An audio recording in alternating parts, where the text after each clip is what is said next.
When the character Vegeta was first introduced in Dragon Ball Z, he had one clear goal, with that being to attain immortality. He first attempted to achieve this by attacking the Earth along with his Saiyan comrade Nappa, only to be defeated by Goku and the other Z fighters.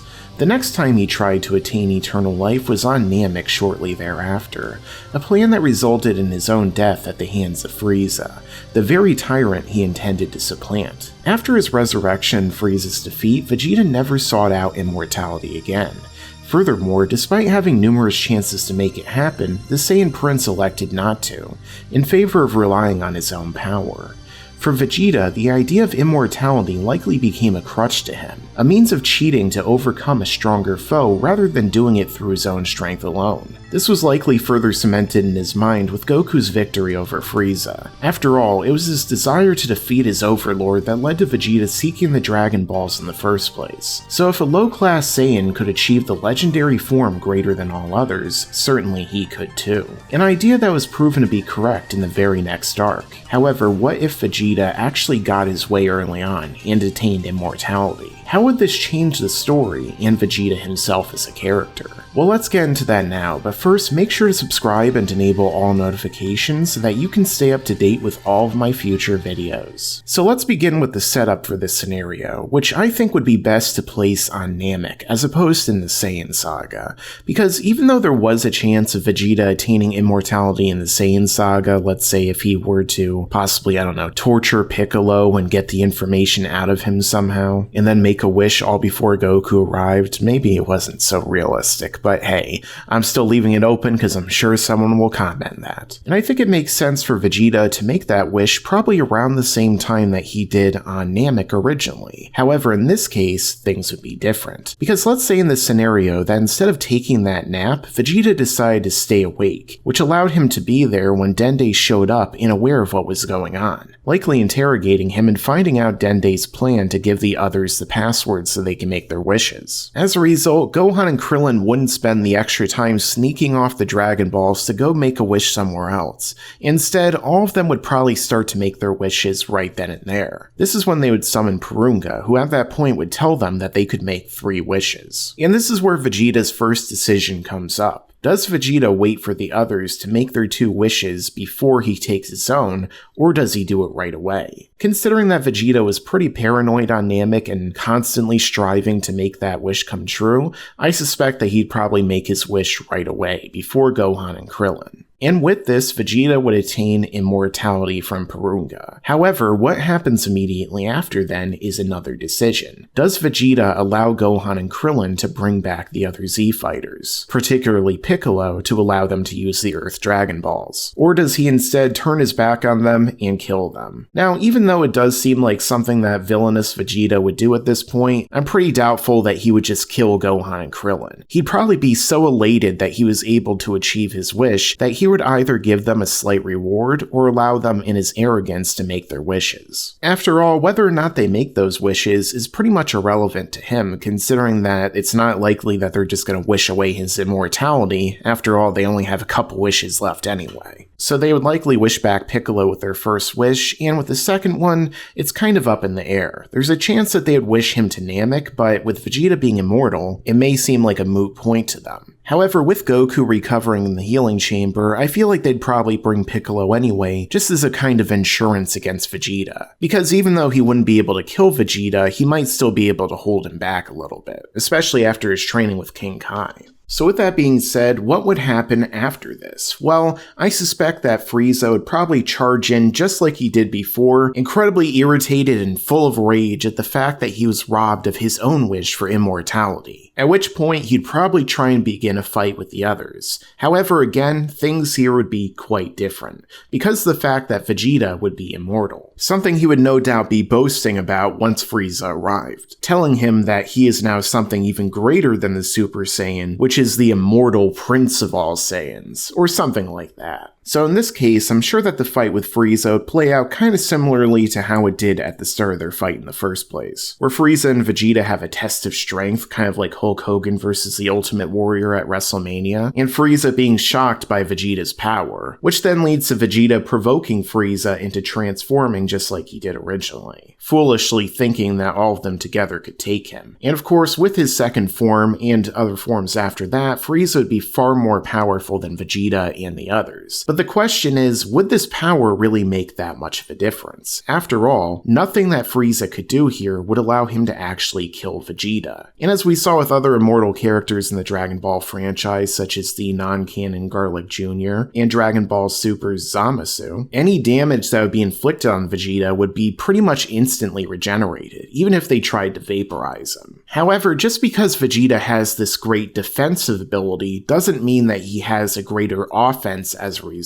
After all, any damage that he'd try to do to Frieza would result in pretty much nothing, considering that we saw that full power blast from Vegeta literally did nothing to Frieza even when his back was turned. So would there even be any way for Vegeta to win? I'm pretty doubtful. So how I see the fight playing out is basically that Frieza continually tries to kill Vegeta over and over, blasting through him, stabbing through him with his hands, and doing pretty much all the brutal stuff that they would have done back then in Dragon Ball Z. And yet, time and time again, Vegeta would completely shake this damage off, probably laughing about it and mocking Frieza the entire time, with his arrogance rising to its full pitch, saying that no matter what Frieza does, and no matter how strong he is, he'll never be able to kill the Prince of all Saiyans. But the thing is that Frieza doesn't actually need to kill Vegeta anyway. All he really needs to do is incapacitate him or immobilize him in a way that it doesn't really matter, and it makes his fight irrelevant, which is something that Frieza might very well be able to do, considering the fact that we see Frieza use multiple techniques that could accomplish this goal, like his telekinesis for instance, or this technique right here that he was able to trap Goku in. And even in Dragon Ball Super, we see him use this cool cage made out of his finger beams. So it's highly possible that if Frieza continues to fight Vegeta, he'll eventually just get annoyed of dealing with him and capture him kind of like Goku,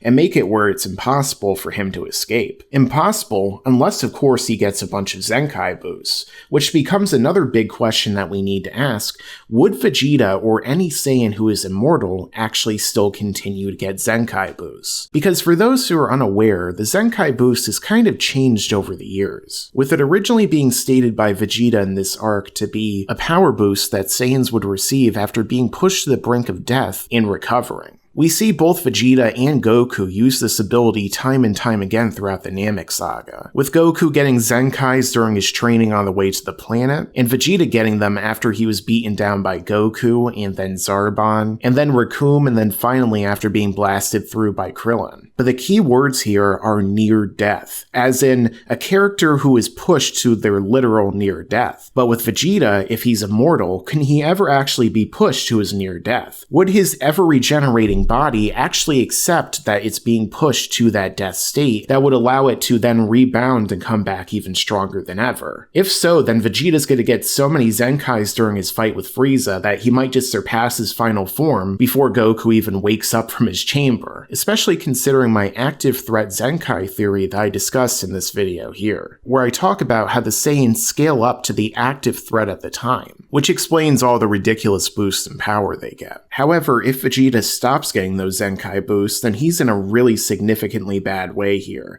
considering the fact that there's no way for him to increase his power against Frieza, including being blasted through by Krillin, which means that we won't get that awesome fight where Vegeta powers up and fires everything he has at Frieza, leading to it eventually getting kicked back and Vegeta giving up. Instead, the most I could actually see Vegeta doing here is stalling Frieza until Goku recovers from the healing chamber. However, there becomes another issue that comes along during this fight, which is the fact that Frieza might not actually wait that long, because Frieza doesn't even know about Goku at this point and that he's in the healing chamber. Instead, he might think that Vegeta and the Earthlings are the only enemies that he has to fight. And if things play out a similar way to how they did in the main story, and characters continue to gang up on him and he can't kill Vegeta no matter what he does, Frieza might just say screw it and blow up Namek right then and there, which would be really bad for Vegeta here. Because the fact that even though Vegeta would be able to survive in the vacuum of space along with Frieza, there's a chance that Frieza might just leave him there floating in the vacuum, get on his ship, and fly away. Which means that Vegeta might spend the rest of eternity floating around in the darkness of space. Or at least until Zeno erases everything. Hello, darkness, my old friend. But that's really the more dark outcome here. The more likely outcome I think will happen is that Goku will eventually get out of the healing chamber and go to fight Frieza, leading to the fight between the two, with Vegeta perhaps continuing to jump in and help during the conflict. And as the fight plays out, I suspect that the Saiyans will overwhelm Frieza, with Frieza likely becoming so angry that he kills Krillin or someone else on the Z Fighters, leading to Goku becoming a Super Saiyan and defeating him.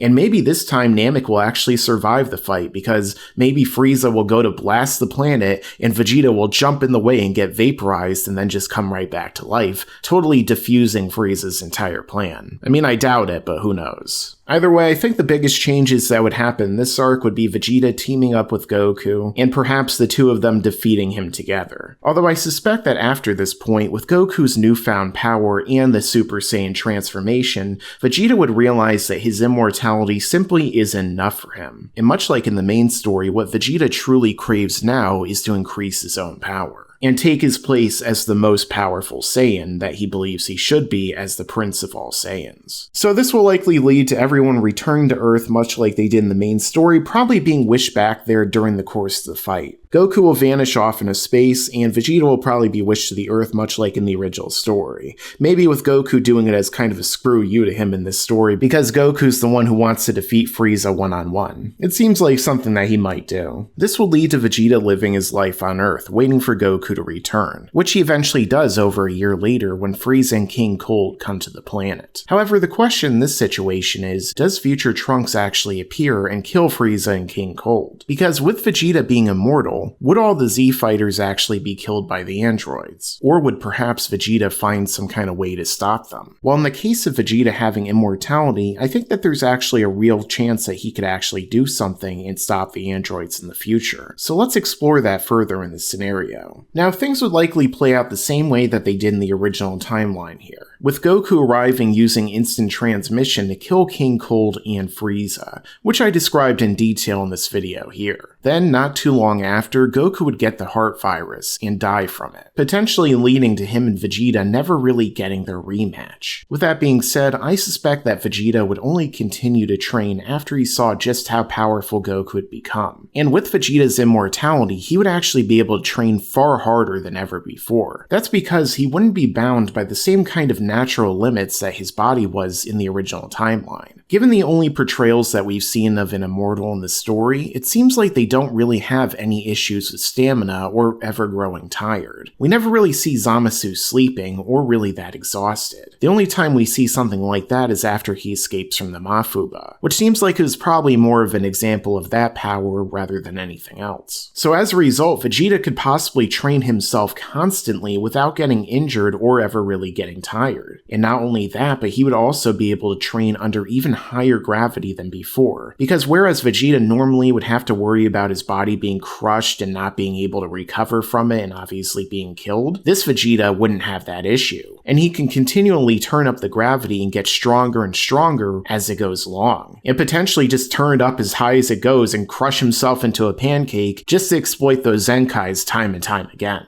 basically Yamchaing himself. So by the time that the androids show up, I have a hard time believing that Vegeta wouldn't be more powerful than them on his own, and if he came face to face with 17 and 18, would probably be able to kill them. But for the purpose of argument, let's assume that by the time that they showed up, Vegeta simply wasn't as powerful as they were. Maybe he hadn't spent as much time training as you would think, considering the fact that he was taking a while to get over the death of his rival, someone he never actually defeated even though it was his main motivation at the time. And perhaps that he was spending a more normal, peaceful life with Bulma and his son Trunks rather than constantly devoting himself to training. If he were to fight the androids, he would obviously lose in a straight-up fight, because neither of them would be losing stamina during the course of the battle. And they could easily team up and incapacitate Vegeta so that he wouldn't be able to do anything against them. However, considering that there's no way for them to kill Vegeta, if he somehow doesn't overcome them with Zenkais or some kind of technique, chances are that he would escape along with Gohan, while all the other Z fighters are killed. Now, even though with Piccolo's death this would mean the end of the Dragon Balls, that still doesn't mean that everything would actually be over yet. Because with Vegeta and Gohan together, things would probably go way better than they did in the original timeline and the history of Trunks. Because during that time, not only would Vegeta likely continue to train and push his body even more, but he would also probably help to take on Gohan as his student. Seeing that them and Trunks were the only surviving Saiyans, and knowing about Gohan's hidden potential and the fact that if he were to be trained by Vegeta, he'd be even more powerful than before. So I could see a kind of Vegeta and future Trunks situation with them training together, maybe not spending all of their time bonding, but ultimately becoming closer, with Vegeta taking on a kind of surrogate father-like role, which I think would be poetically fitting considering the fact that he once despised and wanted to kill Gohan's father, much like Piccolo before him. And through that training, both Vegeta and Gohan would become significantly more powerful than before, with Gohan probably unlocking Super Saiyan eventually, and with his hidden potential pushing Vegeta to heights that he wouldn't have been able to reach training on his own. And at this point, I suspect that the two of them would once again encounter the androids and defeat them, either with Vegeta killing them both in a badass, arrogant fashion that we come to expect from him, or with him perhaps allowing Gohan to take one of them himself, probably Android 18. That leaves the future timeline in safer hands than it was in the original story. And because they defeated the androids here, I think that time travel would probably never come about. Instead of creating a time machine, Bulma and her father would probably try and create another powerful spaceship that could take them to Namek or New Namek, depending upon if the old one got blown up. That way they'd be able to use the Dragon Balls from that planet, which were recreated by the new Elder Mori, in order to bring back the other Z fighters who were killed. Although depending upon when they upgrade the Dragon Balls on Namek, as we see in the Buu saga, there's a chance that they might have to wait a little bit as they continually use them over and over. But either way, I think that this would result in the other Z fighters being brought back to life. However, when it comes to Goku, that's a different question altogether,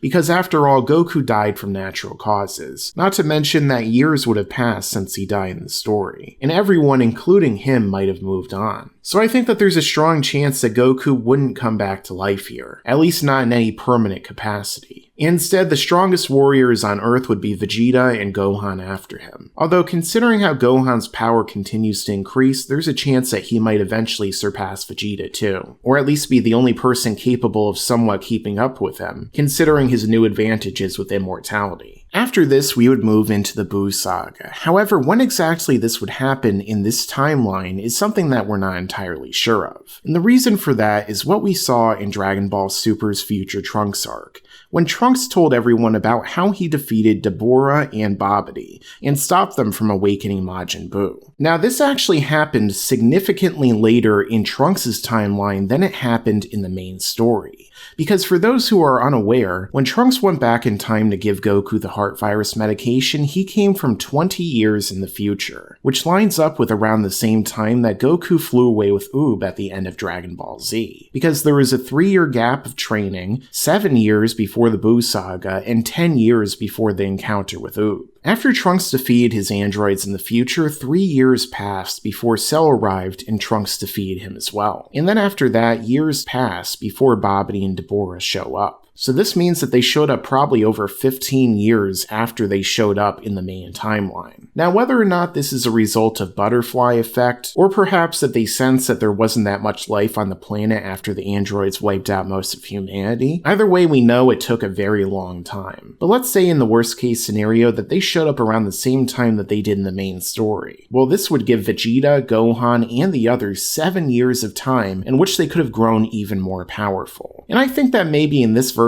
of the story, Gohan would probably continue to train after everything that happened. Because I'm sure that if he were to train with Vegeta, he would have been instilled an even greater sense of not only his Saiyan heritage, but also the desire to try and train, push himself to his limits, and try and defend his planet. We saw that the original future Gohan continued to train and even unlocked Super Saiyan on his own. So I don't think this is too much of a stretch. If anything, the Gohan from the Buu saga was out of character by not even training at all. But that's just one of a laundry list of issues in that arc. Either way, by the time that Babidi and Deborah show up, I feel like the Z Fighters would probably be able to defeat them. Because even though Gohan or Vegeta probably didn't unlock Super Saiyan 2 during their training to fight the androids, 7 years of intense training is a long time. And especially with Vegeta and his very unique type of training at this point, with all of the hacks power boosts that he's going to be getting to not unlock Super Saiyan 2, or at the very least the highest forms of Super Saiyan. But then there's another factor I haven't brought up yet, which is Goku, who has been training for all of these years in the afterlife, and someone who I feel like would also come back in this version of the story as well. Because if things play out relatively the same way with Gohan going to high school, meeting Videl, and then ending up in the tournament, I feel like things will probably progress the same way that they did in the Buu saga, with Vegeta joining because he wants to test Gohan's power, and then Goku joining because he wants to take the opportunity to fight against them. And with close to 10 years of heavenly training under his belt, there's a chance that Goku here might be even more powerful than Vegeta, and maybe even achieved both Super Saiyan 2 and 3. Because much like Vegeta, Goku wouldn't have the same kind of limits that he had with his living body, and would be able to train constantly and push himself past any kind of limits that he originally had. So the question of who would be more powerful between the two would probably become a major theme of the arc, with the most powerful immortal warrior fighting against the most powerful dead one. Although there is a chance that perhaps this might not occur if the androids, say, attack the city where Gohan originally went to school,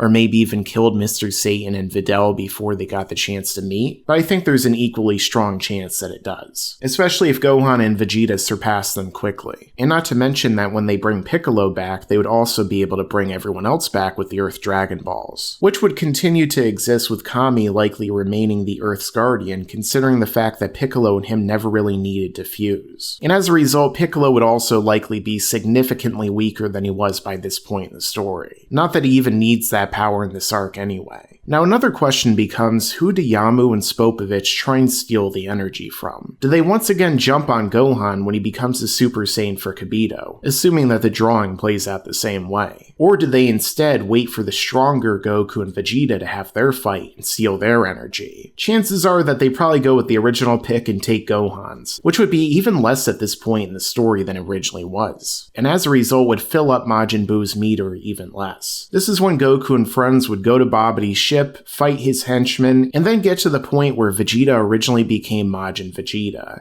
However, I don't think that he would become Majin Vegeta here because of the fact that he's already so powerful that he might be just as strong, if not stronger, than Goku at this stage. And he wouldn't need some kind of artificial boost when he's already immortal on top of everything else. So I'm guessing that things will play out relatively the same way, with Gohan going up against Deborah and probably doing worse than he did originally, leading to Goku and or Vegeta jumping in and stopping him, defeating him, killing Babidi, wiping all of them out, and stopping Majin Buu from ever coming to life. But even if for whatever reason Majin Buu was resurrected, there's a strong chance that the group of these Saiyans together would have been able to beat him, especially if Goku and Vegeta fused together into Gogeta, and use an ability on him like the Stardust Breaker. Not that they would need something that powerful to beat him, as I discussed in this video here. Man, that's a lot of plugs in one video. But like all YouTubers, I gotta be a self-promoter, because we all know that YouTube doesn't want to promote us themselves. With Majin Buu eliminated and Goku not making the same kind of connection with him that he did originally, it's unlikely that he'd be reincarnated into Oob just like he was before, and even if he was, it's doubtful that anyone would even know about it other than perhaps Dende. And I doubt, like Goku, Vegeta would be willing to train him. He might just show up to his village and vaporize him to make sure he doesn't come back a second time. Depending upon how quickly they get this done, Goku and Vegeta might actually be able to settle their fight at the tournament after all. But chances are they probably spent way too much time dicking around like they usually do, playing rock, paper, scissors, holding back, and etc, etc. But nonetheless, I think that Goku and Vegeta would still fight, wanting to finally settle who among them is really the most powerful. To borrow a scene from Rocky 3, they'd probably ring the metaphorical bell, go in for the final punch, and that would be the end of Dragon Ball Z. Who actually would win that fight, I'm not entirely sure. If Goku is more powerful powerful through the use of forms like Super Saiyan 2, 3, and all of his training that he did throughout those years, then I can see him overcoming Vegeta in that regard. However, in terms of a long drawn-out fight, obviously Vegeta would be the winner, as any damage that Goku could do to him would result in him just simply regenerating and continuing to fight on. And by the end, if they keep going, him defeating Goku, and finally closing the book on that chapter of his life, with Goku then spending the rest of his day with his family, maybe getting in a quick training session with Chi-Chi along the way, and then saying goodbye as he returns to the other world, satisfied with the way that his friends and family had turned out, and safe knowing that Vegeta, Gohan, and the others would be there to defend the Earth in his stead. And overall, I would say that that sounds like a very fitting end to the Dragon Ball Z series. Now moving into Dragon Ball Super, what exactly would happen here? Well, let's first begin with Battle of Gods, specifically when Beerus wakes up. Or perhaps in this case, not at all. Because as we know, Beerus was originally told by the Oracle Fish that once he woke up, he would be able to fight against the Super Saiyan God, who would be his greatest rival and challenge yet. Of course, this was a prophecy that ended up being proven correct. However, the problem is that in this version of the story, that probably wouldn't have actually happened. And the reason why is that Goku would be dead. And with Goku being dead, there wouldn't be enough people to perform the Super Saiyan God ritual. So there's two things that would really happen here. Either one, Beerus would never be told about the prophecy because it would never actually be able to come true, and as a result he sleeps even longer and doesn't wake up at the time of Battle of Gods. Considering that Beerus said the 39 years was nothing more than a catnap, I suspect that he would sleep all throughout the 10 years of Dragon Ball Super, and probably long after that as well. And then of course the second option, that Beerus wakes up and goes to the Earth and tries to investigate to see if Vegeta and any of the others know about the Super Saiyan God, which naturally they wouldn't. And none of them would be able to actually become one in order to fight Beerus. Unless of course maybe Goku snuck in that training session with Chi-Chi and just so happened to make another convenient child in time for the movie. But fortunately for everyone on Earth, Majin Buu wouldn't be there to anger Beerus. So as a result, he wouldn't get angry and try and blow up the Earth. Instead, he would probably enjoy their delicious food and then go back to sleep. However, there might be a chance that Vegeta and Beerus still kind of have a sparring match, with Beerus being disappointed that he wasn't able to actually fight the Super Saiyan God, and instead tries to take it out on the immortal Super Saiyan. Naturally, no matter how powerful Vegeta became at this point, he would still be basically an ant compared to Beerus, and get finger flicked over and over and over again no matter how many times he gets up. Maybe he'll even get a Hakai or two, although even that won't work. Eventually, Beerus might just become bored and leave. However, after his taste of that delicious food and his exposure to Vegeta's power, there's a chance that he might decide to take Vegeta under his wing, or at least allow Whis to do that for him, so that he could become even more powerful and perhaps become the Super Saiyan God after all. Because as we know, Vegeta didn't need the ritual to become a Super Saiyan God in the first place. Instead, he only needed to learn how to master his God Ki and achieve the transformation that way. So perhaps Vegeta would finally become a Super Saiyan God and then fight Beerus, which again would lead to Beerus winning. However, Vegeta would likely continue to get stronger during their fight and then continue to train afterward with Whis, mastering his Super Saiyan God form and possibly becoming a Super Saiyan Blue at some point. However, this training may be interrupted by Frieza as we move into Resurrection F, because during this time it's likely that Frieza's forces would still be struggling to maintain their power in the universe, with Frieza long being dead and not being there as the stabilizing unit to keep everything in check. So as a result, they would probably come to the Earth, use the Dragon Balls, and wish back Frieza. At which point Sorbet and Tagoma would inform Frieza that Goku is now long dead, and probably that Vegeta is currently the most powerful warrior who is capable of becoming a Super Saiyan. Now, considering that they never fought Majin Buu, there's a chance that Frieza might actually not be as intimidated by their power increase as he originally was, and may decide just to rush into the Earth and try and blow it up rather than fighting. At which point, he'd probably get stomped by Gohan, Piccolo, or plenty of other fighters. However, I suspect that Frieza would still want to train, knowing that his enemies became stronger, and wanting to use what they did to crush them, basically fighting fire with fire. Maybe this time he would train the 4 months, or maybe this time he would train less, but either way, I suspect that he'll show up with his gleaming golden form just like he did in the main story, and give Vegeta an ultimatum to show up on the Earth in order to fight him. However, in this case, he won't actually be be able to use instant transmission like Goku did, since he only learned on Yardrat in the Moro arc, and so instead he'll probably have Whis take him there, as Frieza continues to torment and torture the other Z fighters until he arrives, basically doing what he wanted to do all the way back in the Cell Saga. This is when the fight between Frieza and Vegeta would begin, and there's a likelihood that Vegeta would actually be weaker than Frieza here, considering the fact that he may not be a Super Saiyan Blue yet at this point, and even if he was, Golden Frieza was shown and stated to be stronger than Super Saiyan Blue Goku at that point anyway. So as the fight begins, it's a possibility that Frieza will have the advantage over Vegeta,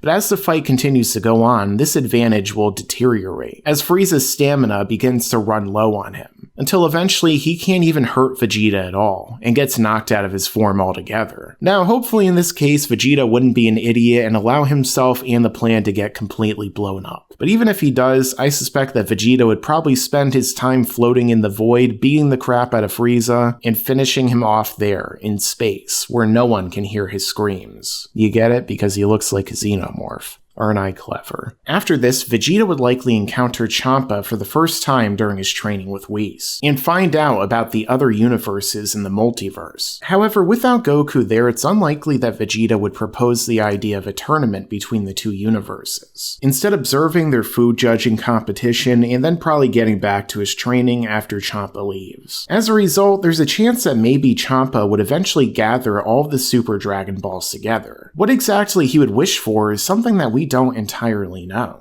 However, it's probably not something that big of a deal, and would probably be a wish that would inconvenience Beerus if anything. Like maybe turning Champa into the fit one and Beerus into the fat one. Maybe Vegeta would have an easier time beating him then. But as a result, there wouldn't be any tournament between Universe 6 and Universe 7, and Vegeta would never learn of Planet Sadala in the other universe. And also, Zeno would never arrive to watch the tournament taking place and get the idea from Goku of putting on another tournament. Additionally, because there was no time travel in this scenario, there would never be a Goku Black arc, because not only would Goku be dead and never trigger Zamasu into wanting to get rid of all mortals, but there would also be no time travel there to trigger him either. Meaning that if he ever turned evil, it'd probably be something that'd be more localized to Universe 10, and probably in the far distant future, during which he would spend many years getting tea for Gawasu, as he tried to get ahead in the GodTube algorithm. I hear they have a better one, somebody send me an invite. And so, over these years, Vegeta will likely continue to train, probably sparring with Beerus from time to time, until eventually he caught up even further in power to him. Perhaps he'd be personally groomed to take over the role of God of Destruction, and considering that Vegeta will live forever in this scenario, there's a chance that he might be more interested in taking him up on it. However, I still feel that Vegeta's change in character at this point in the story would likely lead to him not wanting to go around wiping out civilizations for a living, instead wanting to spend his time with his wife and growing family. I mean, after all, we know that he has Trunks and Bulla as children, but that doesn't mean he won't have even more in the future. And so as things progress through Dragon Ball Super, there will be a lot of changes that'll happen, specifically in Universe 7. Frieza will probably never be brought back to life to compete in a Tournament of Power, the tournament itself will never happen, Zeno will never meet future Zeno, and as a result, as everything wears on, there's a chance that he might want to erase all of the universes. Although considering just how many little changes there have been and how big the butterfly effect would probably be in this scenario, I think that if he ever comes to that same conclusion, it might not happen for a while to come. As far as Dragon Ball Super Broly goes, there's also a strong chance that Broly and Paragus will remain forever marooned on that planet, as Frieza's army would completely collapse without him there, and they would never send out any scout ships to look for his planet. Maybe he would eventually be saved by passing travelers, but nonetheless it would probably take a long time to come. And then finally this leads into the Moro arc, the most recent arc of Dragon Ball Super. And Moro would probably escape just like he did in the main story once his power returns to him. However, the fight between he and Vegeta would be quite different if it were to actually transpire, because it would probably be a while before Vegeta even found out about it to begin with. As after all, the only reason why Goku and Vegeta knew about Moro when they did is because Mary Sue went to the Earth trying to kidnap Majin Buu, and used the Grand Supreme Kai within him to use his special technique to seal away Moro. However, with Majin Buu having been completely destroyed or never woken up, that would never happen. And so instead, Vegeta would probably learn about the situation when Moro's henchmen arrived on Earth, looking for a planet for him to drain. Now, because of Vegeta's incredible ability to grow his power and never really have to rest from training, I'm guessing that he'd be a lot stronger by this point in the story than he originally would have been. And that's also accounting for the Tournament to Power, because obviously Goku and Vegeta and the others got way more powerful during their fight specifically against Jiren, as they continued to break their limits, achieve new forms, and so on. But ultimately, that was only a 48-minute fight compared to many years of hardcore training that Vegeta would be doing with Whis. So I'm guessing by this point, Vegeta might have already unlocked his ultimate Super Saiyan Royal Blue evolution form, and might have even surpassed Beerus by now. Although considering just how strong they've written Beerus, there's a chance Vegeta might not do that even if he trains for another million years. So if Moro's henchmen go to the Earth and find that there's really powerful guys there, and then Moro rushes there to try and fight them, there's a chance that Vegeta might be physically more powerful than him. However, this is where Moro's ability to drain energy really comes into play. Because if Vegeta is not only immortal, but basically has infinite stamina, then there's a chance that Moro can just stand there draining his energy all day and night, getting more and more ridiculously powerful as it goes along. However, this is where Vegeta could exploit Moro's weakness, something that we saw toward the end of the arc, in which Moro's body has a limit to just how much power it can hold within it at any given time. Much like we saw with Sangenbo, Yakan, and of course the original one that Toriyama ripped off, Byakko the White Tiger. Now that I think about it, Vegeta and Kuwabara are pretty similar in a lot of ways, although one of them is pretty tall and the other is the prince of all manlets. Now, based on what we saw in the manga, it's probable that Moro would at this point take over the Earth, assimilating it into his own body. And because in this version of the story, Vegeta wouldn't have Force Spirit Vision, he wouldn't be able to remove Moro from the planet. However, there is a chance that he might be able to destroy the gems on Moro's hands and head. But the only other option I could see for them defeating Moro here would probably be that Beerus steps in. Because as we saw in the manga originally, Beerus was planning to step in after Goku had failed and Moro had taken over the Earth. And the only reason he didn't is because he was called away by the Grand Priest right as he was about to step in.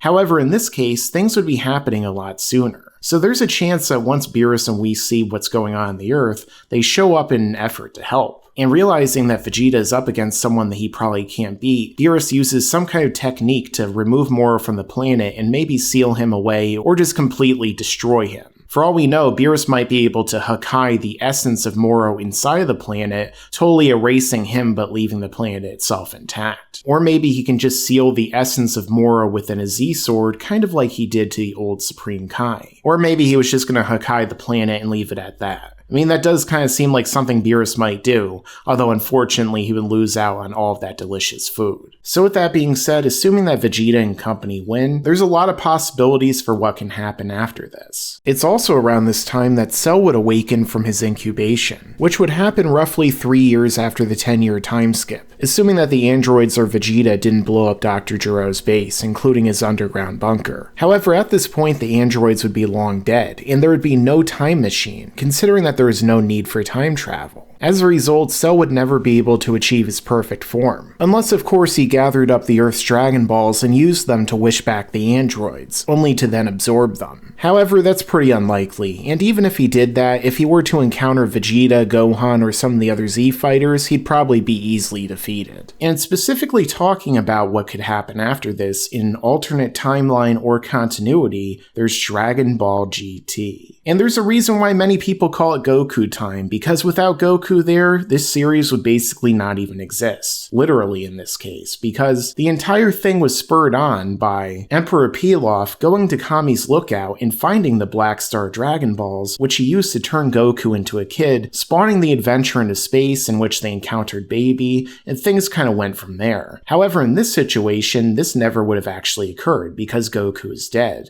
Additionally, the Black Star Dragon Balls wouldn't be active because Kami and Piccolo never re-merged, as they were created created by the nameless Namekian, who was hiding them in the plot hole until the series began. So as a result, Vegeta and co would probably never go off into space searching for these black star balls. They would probably never even know about them. And there's a likelihood that they would also never encounter Baby, Super Android 17, the Shadow Dragons. And by this point in the story, considering just how powerful Vegeta would be even without the god forms and everything, just by training on his own constantly for all of these years, I suspect that if he ever encountered these enemies, he'd probably be able to defeat them. Although it definitely would be an issue if Baby tried to take over his immortal body. But we also don't know if he even would be able to totally assimilate with Vegeta, considering that Vegeta could just blast off the parts that Baby was inside of, or maybe his regeneration would be so great it wouldn't be able to be taken over. Although there is a chance that if the Shadow Dragons were awakened, Vegeta would have significant trouble with them just because he wouldn't be able to become a Super Saiyan 4, since he never saw Goku use it and never actually had the Blitzwave machine created to turn him into one. But nonetheless, pretty much everything that would happen in Dragon Ball GT would never come to pass. So what would happen after Dragon Ball Super and where GT's time placement is? Well, considering Vegeta's character development in both series toward a family man, I'm guessing that he would probably not become the God of Destruction, and would instead choose to live with his friends and family on Earth. All of them would eventually age and begin to die, as his family would grow and his descendants would spawn further and further down through the generations. Whatever Saiyan DNA they have within them becoming so incredibly small that they may never even be able to become Super Saiyans. And in time, all of them, and all of humanity itself, would cease to be. Perhaps even including characters like Roshi, Majin Buu, the gods, and every other life form in existence, considering that they don't have the same kind of immortality as Vegeta. With this type of power, Vegeta will be able to witness the end of the Earth, the solar system, the galaxy, the universe, and the very multiverse itself. When all of matter and energy has dissipated and all of existence has ceased to be, he will remain, in the same state as before, or perhaps even a disembodied form like Zamasu before he was erased. Perhaps then a new world will come into being, with Vegeta as one of, if not the primary supreme being,